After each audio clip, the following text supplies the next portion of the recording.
Hello and welcome back to another Talking Tale video. In today's one, we're going to be looking at the brand new TMNT, the Samurai Adventures, issue number 17. And this one feels like a oddly, disappointingly, great issue, but yeah. I mean, I do feel like there's a lot of factors that go into this issue of why I do dislike this one a little bit, but at the same time I do quite enjoy this one. Now with this one introducing Mona Lisa back into the series again, hopefully maybe becoming like a recurring character, but I doubt it. But at the same time, I was never a big fan of the character and never really saw the fascination in the character, but I know that a lot of people do enjoy a character, which is really great, but I never really saw the appeal of her character, but it's really great to see her come back and actually do something more. So there's that. And then there's some other stuff in this issue which was a bit, I want to say a little bit confusing in a way, especially with the origins of the mummy and the crocodile being things. So yeah, okay, yeah, so let's get into this one.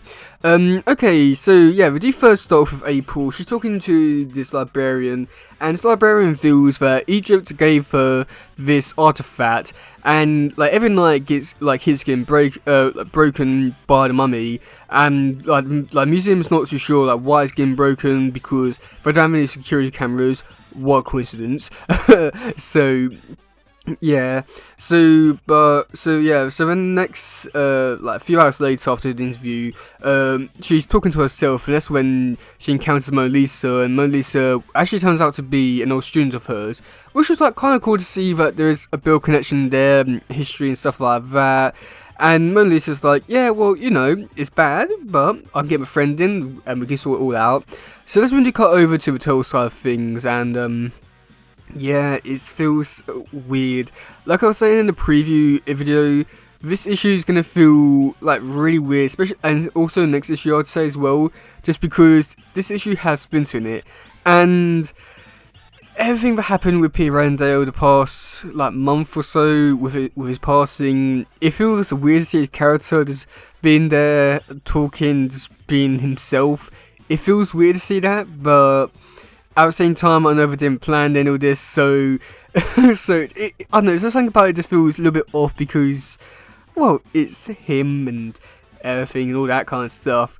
But for the context of the actual scene itself, basically, Raph has destroyed one Donatello's machine, but it's actually been working, and this one's been, I would create some pizza flavoured ice cream. Yeah, I'm not even going to comment on that. That is just disgusting, but who knows, it may be decent, I want to say, but I doubt it. So yeah, but Splinter does says, as a punishment, Raphael has to work with Donatello to help build the machine back up to perfection. But this is Donatello we're talking about, and his success rate of actually building a machine and actually working is very low, so I doubt this punishment will ever go away, so there's that. But after that, we do get to see the turtles. So they do go out for this festival to eat some pizza. Meanwhile, Raph is stuck at home, and that's when he gets a call from Mona Lisa to come in to help about the case. So they're at the museum, and there's not really too much to this bit. They're chasing the mummy around, and then that's when they do actually, unfortunately, get caught by the mummy.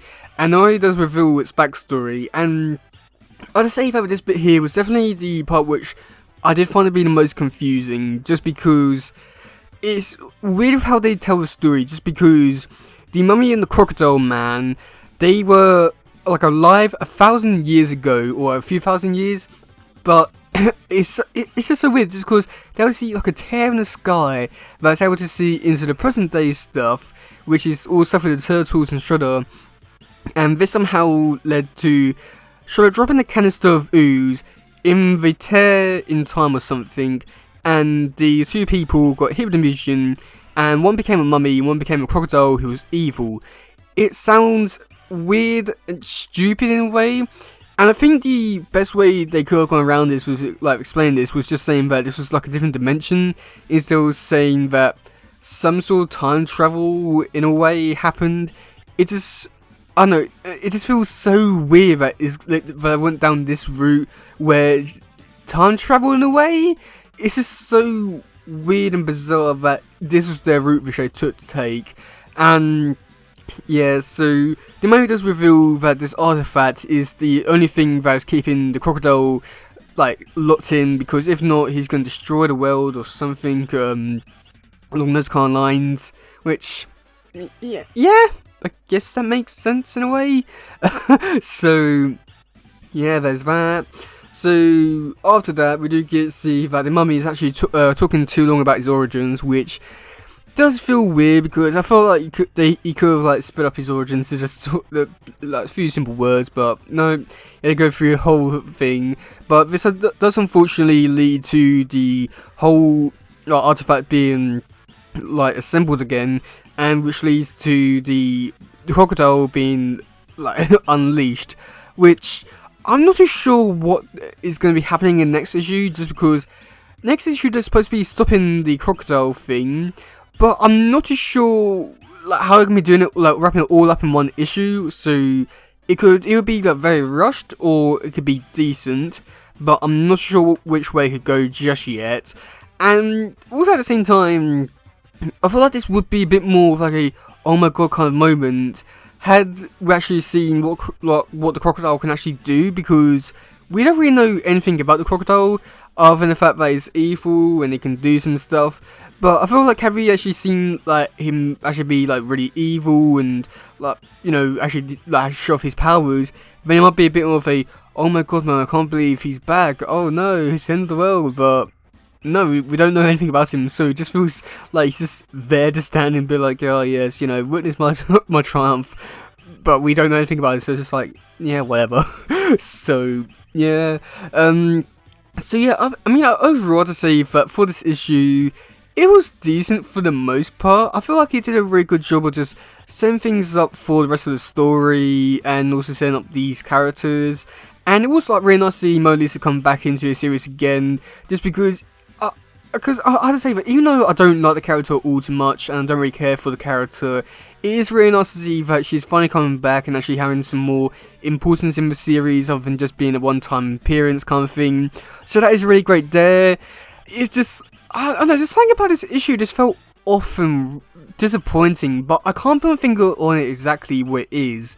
So, who knows, maybe by next issue I might figure it out, but there's something about it that felt a little bit off. Just, it's like, it was just generically okay, but yeah. So I guess we'll wait and see for next time, but yeah, that's going for today guys. If you doesn't, please share, let's just grab more stuff. Goodbye, yo, and bye.